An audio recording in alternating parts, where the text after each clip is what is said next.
சூரத்துல் ஆராஃப் அழகான ஒரு சூறா இல்லைங்களா? நபி ஹூத் அலைஹிஸ்ஸலாம் அவங்களுடைய அழகிய அழைப்பு பணியும் அதில் இடம்பெறுது. முக்கியமாக சூரத்துல் ஆராஃபுடைய 66வது ஆயத் சகோதரர்களே, காலல் மலவுல்லதீன கஃபரு மின் கௌமிஹி இன்னா லனராக ஃபீ ஸஃபாஹத்தின் வ இன்னா லனதுன்னுக மினல் காதிபீன். இந்த ஆயத்திலிருந்து சோஷியாலஜி ரீதியாக, ஆந்த்ரோபாலஜி ரீதியாக, சைக்காலஜி ரீதியாக, பொலிட்டிக்கல் ரீதியான நிறைய படிப்பினைகள் நமக்கு கிடைக்குதுங்க.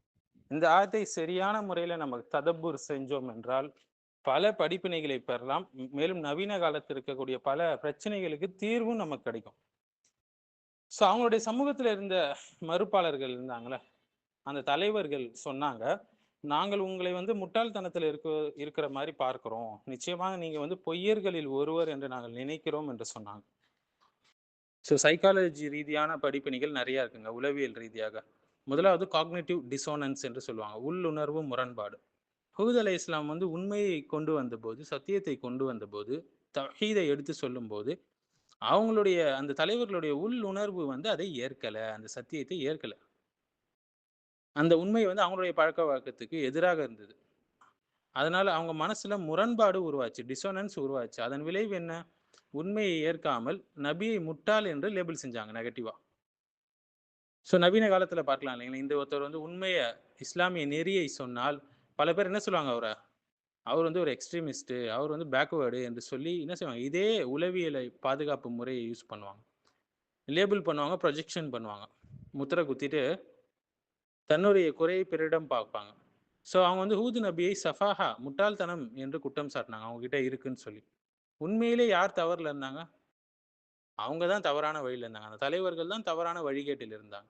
ஆனால் ப்ரொஜெக்ஷன் தியரி, ஒரு மனிதன் தன் குறைகளை மறைக்க அதை மற்றவரிடம் போட்டு விடுவான். அவங்க கிட்ட முட்டாள்தனம் இருக்கும்போது அதை என்ன செய்கிறாங்க, நபி மேலே அந்த பழியை போட்டுடுறாங்க. ஸோ நவீன உதாரணங்கள் பார்க்கலாம்ல, ஊழல் செய்பவங்க என்ன செய்வாங்க, நேர்மையானவர்களை நெய் என்று என்ன சொல்லுவாங்க, பட்டம் குத்துவாங்க, முத்திரை குத்துவாங்க.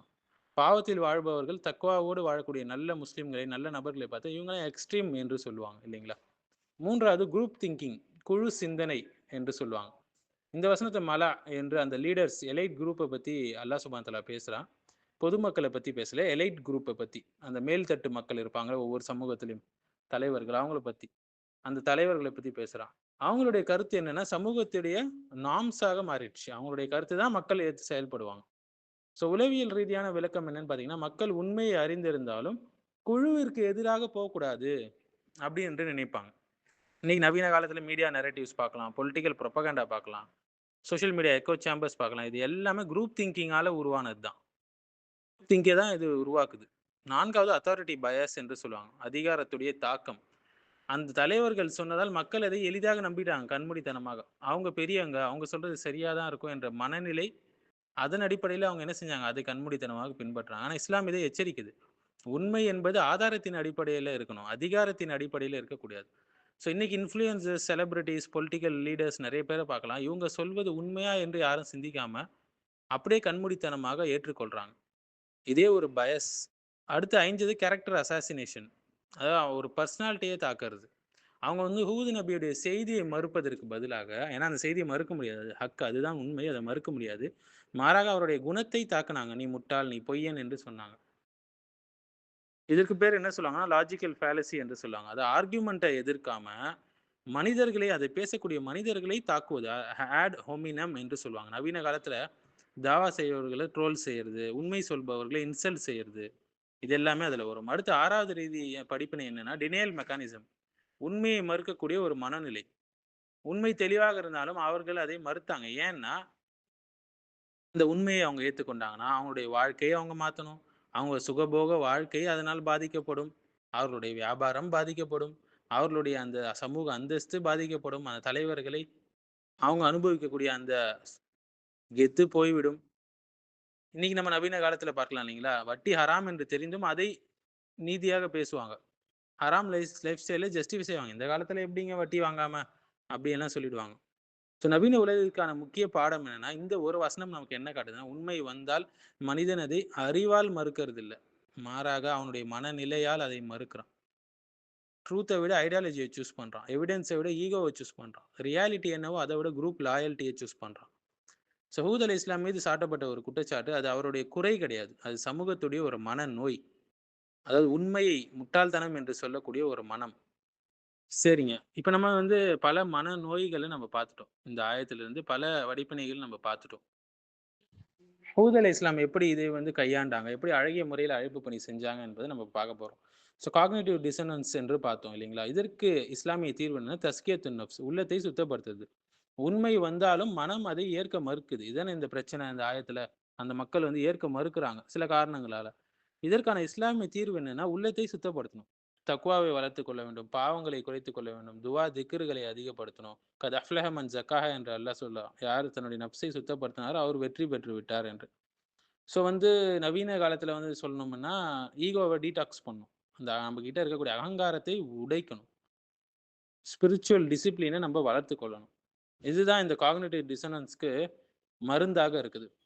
அடுத்து லேபிளிங் ப்ரொஜெக்ஷனுக்கு தீர்வு என்னன்னா, நியாயத்தோடு, நேர்மையோடு நடந்து கொள்ளணும். உண்மையை தவிர்த்து மனிதர்களை லேபிள் செய்யக்கூடாது. மனிதர்களை விட கருத்தை நம்ம விமர்சிக்கணும். உண்மையை ஆதாரத்துடன் பேச வேண்டும். வலா யஜ்ரிமன்னக்கும் ஷனஆனு கௌமின் அலா அல்லா தஅதிலு. ஒரு சமூகத்தின் மீது வெறுப்பு வந்து அவங்களுக்கு எதிராக அநியாயமா நடக்க வேண்டாம் என்று அல்லாஹ் சொல்றான்.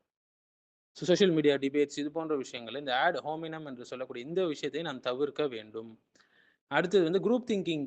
இந்த விஷயத்துக்கான தீர்வு என்னன்னு பார்த்தீங்கன்னா, இத்திபாவு தலீல். அதாவது தலீல் அடிப்படையில நாம் நம்மளுடைய வாழ்க்கையை அமைச்சு கொள்ளணும். குழுவை பின்பற்றுவது உண்மையை விட முக்கியமாகிறது. இதுதான் பிரச்சனை இல்லைங்களா? இந்த ஆயத்து மூலியமாக இஸ்லாமிய தீர்வு என்னன்னா, குழுவை பின்பற்றக்கூடாது. மாறாக தலீல் என்னவோ அதுதான் அளவுகோல், அதுதான் ஆதாரம். வைன் துத்திய அக்ஸர மன்ஃபிலார் யுதில்லூக அன் சபிலில்லா என்று அல்லாஹ் சொல்றான் இல்லையா? பூமியில் உள்ள பெரும்பான்மை நீங்க பின்பற்றினா அவங்க உங்களை வழிதவற செய்திருவார்கள் என்று சொல்றான். ட்ரெண்டை ஃபாலோ பண்ணக்கூடாது. சத்தியத்தை தான் ஃபாலோ பண்ணணும். வைரலை ஃபாலோ பண்ணக்கூடாது. எது வேலிடோ அதை தான் ஃபாலோ பண்ணணும். அடுத்து அத்தாரிட்டி பயஸ்க்கான தீர்வு என்னன்னு பார்த்தீங்கன்னா, இல்மு தாங்க. அறிவு தான் அடிப்படையிலான மதிப்பீடு. அவங்க பெரியவங்க, அதனால அவங்க சொல்வது சரியா தான் இருக்கும்னு சொல்லி அந்த மக்கள் நம்பினாங்க, பொதுமக்கள். இஸ்லாமிய தீர்வு என்னன்னா, தக்லீதுல் ஆமா, பிளைண்ட் ஃபாலோவிங்கை தவிர்க்கணும். கண்மூடித்தனமாக பின்பற்றதை தவிர்க்கணும். அறிவோடு மதிப்பீடு செய்யணும் எந்த விஷயமா இருந்தாலும். ஷாஃபி ரஹ்மத்துல்லா சொன்னாங்க, என்னுடைய கருத்து சரி, சரியாகவும் இருக்கலாம், தவறாக இருக்கலாம். மற்றவர்களுடைய தவறு சரியாக கூட இருக்கலாம் என்று சொன்னாங்க. யாராக இருந்தாலும் அவங்க வந்து இன்ஃபாலிபிள் கிடையாதுங்க. ஆலிம்களாக இருந்தாலும் அவங்களை கண்மூடித்தனமாக பின்பற்றுவது தவறான விஷயமாக இருக்குது. அந்த ஆதாரத்தை புரிந்து கொள்ற அளவுக்கு நம்மளை வளர்த்து கொள்ள வேண்டும். இன்ஃப்ளூயன்சர் கல்ச்சருக்கு எதிரான கிரிட்டிக்கல் திங்கிங் நம்ம கிட்ட உருவாகணும். அடுத்தது கேரக்டர் அசாசினேஷன் சொல்லி பார்த்தோம் இல்லைங்களா? உண்மையை எதிர்க்க முடியாம மனிதர்களை தாக்குனாங்க பொய்யாக அந்த தலைவர்கள். இதற்கான இஸ்லாமிய தீர்வு வந்து சபுரோடு தாவா செய்யணும். உயர்ந்த அஹ்லாக், நல்ல குணங்களை வளர்த்துக் கொள்ளணும். அதைத்தான் நபி ஹூத் அலைஹிஸ்ஸலாம் அவங்க என்ன சொன்னாங்க? என்னிடம் முட்டாள்தனம் கிடையாது. நான் உலகங்களின் இறைவனுடைய தூதராக இருக்கிறேன் என்று சொன்னாங்க. ஸோ அமைதியாக சொன்னாங்க, பொறுமையாக சொன்னாங்க, நிதானமாக சொன்னாங்க, கண்ணியமான முறையில அவங்க பதில் அளிச்சாங்க. அதனால நவீன காலத்துல ட்ரோல் கல்ச்சர்லாம் இருக்கு. அதற்கு எமோஷனலா ரியாக்ஷன் கொடுக்காம, ப்ரொஃபஷனலான தாவா டோன் மூலியமாக அதை அணுகணும். நமக்கு கிடைக்கக்கூடிய தாவா ஸ்ட்ராட்டஜி, முக்கியமான படிப்பினை என்ன? இந்த ஆயத்திலிருந்து ஒரு முக்கியமான தாவா முறை நமக்கு கிடைக்குதுங்க. உள்ளத்தை மாற்றாமல் நம்மளால கருத்தை மாற்ற முடியாது. அதனால நம்மளுக்கு எவிடன்ஸோடு சேர்த்து ஒரு தர்பியாவும் தேவை. உள்ளத்தின் ரீதியாக ஒரு தர்பியாவும் தேவை என்பது நமக்கு ரொம்ப பெரிய விஷயமாக இருக்குது. அவங்களுடைய மனநிலையை புரிந்து அழகிய முறையில் அவங்க தாவா செஞ்சாங்க நபி ஹூத் அலைஹிஸ்ஸலாம். நபி ஹூத் அலைஹிஸ்ஸலாம் எப்படி ஹிக்மத்தோடு, ஞானத்தோடு தாவா செய்றாங்க என்பதை நம்ம பார்க்கணுங்க. நம்ம வந்து மனித உள்ளத்துடைய பிரச்சனையை நம்ம பார்த்துட்டோம் இல்லைங்களா? இந்த 7வது அத்தியாயம் 66வது வசனத்துல. 67வது வசனத்துல நபி ஹூத் அலைஹிஸ்ஸலாம் அதற்கு கொடுத்த பதிலை நம்ம பார்க்கணும். அதுதான் நமக்கு இருக்கக்கூடிய தாவா முறை, இஸ்லாமிய தீர்வு. அவங்கள லேபிளிங் ப்ரொஜெக்ஷன் பண்ணும்போது, நீ முட்டாள் பொய்ன்னு சொல்லும்போது, அவங்க எப்படி அழகான முறையில கோபப்படாம சொல்றாங்க பாருங்க. என்னிடம் முட்டாள்தனம் கிடையாது என்று சொல்றாங்க. நீங்க தான் முட்டாளுங்க அப்படின்னு நம்மள மாரி அவங்க சொல்லல. கவுண்டர் அட்டாக் பண்ணல. அதுதான் அழகிய தாவா முறை. அடுத்து காக்னிட்டிவ் டிசோனன்ஸ் சொல்லி பார்த்தோம். அவங்க உண்மையை ஏற்க முடியாம டிஸ்டார்ட் பண்ணாங்க. உண்மையை திரிச்சாங்க. ஆனா ஹூத் அலைஹிஸ்ஸலாம் என்ன சொல்றாங்க? வலாக்கின்னி ரசூலுன் மிர் ரப்பில் ஆலமீன் சொன்னாங்க. நான் உலகங்களின் இறைவனினுடைய தூதராக இருக்கிறேன் என்று சொன்னாங்க. அவங்க வந்து டிஸ்கஷனை வந்து ஈகோ ஃபைட் இருந்தது. அதிலிருந்து உண்மையின் பக்கம் மக்களை ஷிஃப்ட் பண்ணாங்க. அடுத்தது குரூப் திங்கிங் பத்தி பார்த்தோம் இல்லைங்களா? கௌமி என்று சொல்றாங்க. அவங்க வந்து அந்த தலைவர்களை மட்டும் டார்கெட் பண்ணல. அதாவது பொதுமக்களே டைரக்ட்டா வந்து என்ன செய்றாங்க? போய் அணுகி தாவா செய்றாங்க. டைரக்ட்டா அட்ரஸ் பண்றாங்க. அந்த தலைவர்களையும் தாண்டி என்ன செய்றாங்க? பொதுமக்கள அவங்க ரீச் பண்றாங்க. 4வது கேரக்டர் அசாசினேஷன் பார்த்தோம் இல்லைங்களா? அவங்க சொல்லக்கூடிய அந்த மெசேஜை வந்து அந்த தலைவர்கள் இக்னோர் பண்ணாங்க. அந்த சொல்லக்கூடிய நபரை அட்டாக் பண்ணாங்க. ஹூத் அலைஹிஸ்ஸலாம் என்ன செஞ்சாங்க, தனது ஐடென்டிட்டியை தெளிவாக கிளாரிஃபை பண்ணாங்க. நான் வந்து ரசூலாக இருக்கிறேன்னு சொன்னாங்க. இதன் மூலியமா அவங்க சொல்லக்கூடிய அந்த மெசேஜுக்கு ஒரு லெகிட்டிமசி கிடைச்சது. மக்கள் நம்பினாங்க அத. டினையல் மெக்கானிசம் ரிஜெக்ட் பண்ணாங்க. உபல்லிகுக்கும் ரிசாலாத்தி ரப்பி வானலக்கும் நாசிஹுன் அமீன் என்று சொன்னாங்க. தொடர்ந்து கன்வே செஞ்சுக்கிட்டே இருந்தாங்க சத்தியத்தை மக்களிடம். சின்சியாரிட்டியோடு தாவா செஞ்சாங்க. இன்றைக்கு நவீன காலத்துல நம்ம என்ன செய்யணுங்க, தாவா கொடுக்கறதுக்கு முன்னாடி ஒருத்தவங்களுடைய மனநிலையை நம்ம வந்து அனலிசிஸ் பண்ணணும். நம்மளுடைய எமோஷன்ஸை, ரியாக்ஷன்ஸை நம்ம கட்டுப்படுத்த தெரிஞ்சுக்கணும். நல்ல அஹ்லாக்க வெளிப்படுத்தணும். வஹீயின் அடிப்படையில் நம்ம பேசணும். அதாவது குர்ஆன் சுன்னா ரீதியாக அதன் அடிப்படையில் பேசணும். ரொம்ப பொறுமையாக நம்ம இருக்கணும். இப்போ மனிதன் வந்து தவறான கருத்தால மட்டும் வழி தவறலைங்க, மாறாக தவறான மனநிலையாலும் வழி தவறான். அதனால நபிமார்களுடைய தாவா வந்து உள்ளத்தையும் அறிவையும் ஒரே நேரத்தில் சீர் செய்யக்கூடியதாக இருந்தது. ஏன்னா இது தௌஹீதுடைய தாவா. இந்த ஆயத்து வந்து ஒரு மனநிலை ரியாக்ஷனை பதிவு செய்துங்க. அதுதான் சைக்காலஜி. ஸோ இந்த ஆயத்தில் என்ன நடக்குது இல்லைன்னா எல்லாத்தையும் நம்ம பார்த்தோம் இல்லைங்களா. தலைவர்கள் வந்து இந்த ஆர்குமெண்ட் தவறு என்று ஆதாரத்தால் நிரூபிக்கல, ப்ரூஃபே சொல்லலை, அவங்க நேரடியாக லேபிள் பண்ணாங்க. இதுதான் முதல் சைக்காலஜிக்கல் சிக்னல். ஏன் ஒருத்தவங்க எவிடன்ஸ் இல்லாமல் ஒருத்தவங்களை இன்சல்ட் பண்ணுவாங்கன்னு பார்த்தீங்கன்னா, இதுதாங்க அந்த சைக்காலஜிக்கல் கனெக்ஷன்.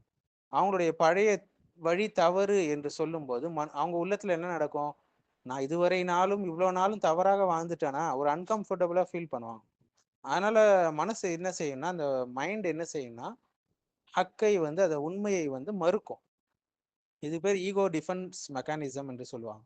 மனுஷன் தன்னை தவறு என்று ஏற்க விரும்ப மாட்டான். பல நேரங்கள்ல நான் தவறு என்று சொல்ல மாட்டான், அவன் தான் முட்டாள் என்று சொல்றான், உண்மையை சொல்றவன். டிஃபென்ஸ் மெக்கானிசம் என்றும் சொல்லுவாங்க.